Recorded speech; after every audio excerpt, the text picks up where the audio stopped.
Hi everybody, this is Carrick from Angry Centaur Gaming, and today I'm happy to bring you the review for Brothers, A Tale of Two Sons for the Xbox 360, developed by Starbreeze. This is a 3D platformer where you control two characters at the same time using a thumbstick for each character. Frustrated gamers need not apply. The story begins with a cutscene.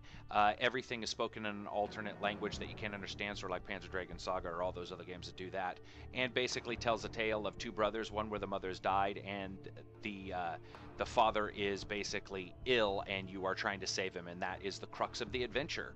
The graphics lighting is excellent, though the world and overall construction is fairly basic. However, the architecture is straight out of simple platforming book 101, which means lots of random issues or puzzles for no reason so that the levels can look cool, and I'm good with that, though they never asked me if I was. And though the game is based around these two characters, you don't see them that much, which is good because they both look like victims of forced face transplant surgeries. On the other hand, some of the other characters are really cool and have a fantasy-inspired look, like this troll here who helps you through the levels. And when it comes to sound, it's pretty minimum, with most of the voice actors just grunting and squealing, like Mary Matlin celebrating her favorite football team getting a touchdown. It's not really emoting too much, and instead leaves the game's animation to communicate the basic needs of the characters. And now we get to control. I really haven't seen this level of chaos since my last Boy Scout troop got struck by lightning. And characters crisscrossing, sticking on architecture, going backwards when you want them to go forwards, going right when you want them to go forwards, going left when you want them to go forwards, going backwards when you want them to go right.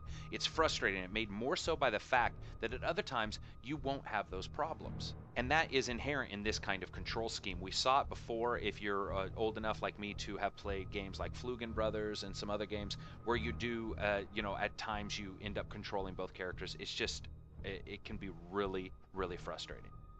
And you add to those issues the very fact that at times you get the idea the game is fucking with you. Random jumps that should be easy just failed, and I kept expecting a dev laugh track to start when I went from somewhat adequate on the overall platforming to complete bumtard with like 20 deaths in a row. And I think a lot of this had to do with the fact that you're using both thumbsticks and both triggers at the same time with no aiming convention for the jumps, but other places have auto jumping, so it seems a bit rough, and if you have a low level of frustration or a Christian Bale, you should probably stay away from that. The devs, when it comes to gameplay at least, were looking for a game that told the tale of two brothers working together through puzzles and issues as they continued on this mission to save their father. Instead, at times what you get is a jigsaw puzzle where someone laid down the map of where the pieces go right next to you.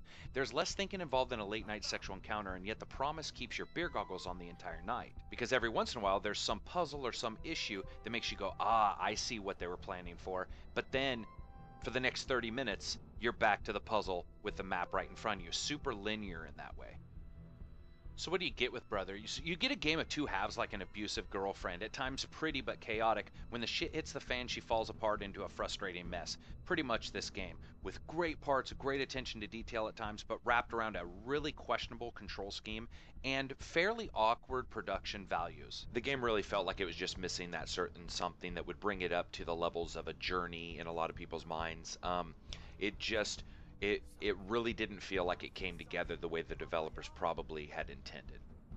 So I rate games on a buy, wait for a sale, rent, or run away from it rating scale. This is a wait for a sale. It's not terrible and it's not great. It's a game of chance with your money. Let's be frank, most games are. I just don't feel that this is worth a full price, and just like a kiss from a first cousin, I felt confused, a bit dirty, and slightly interested.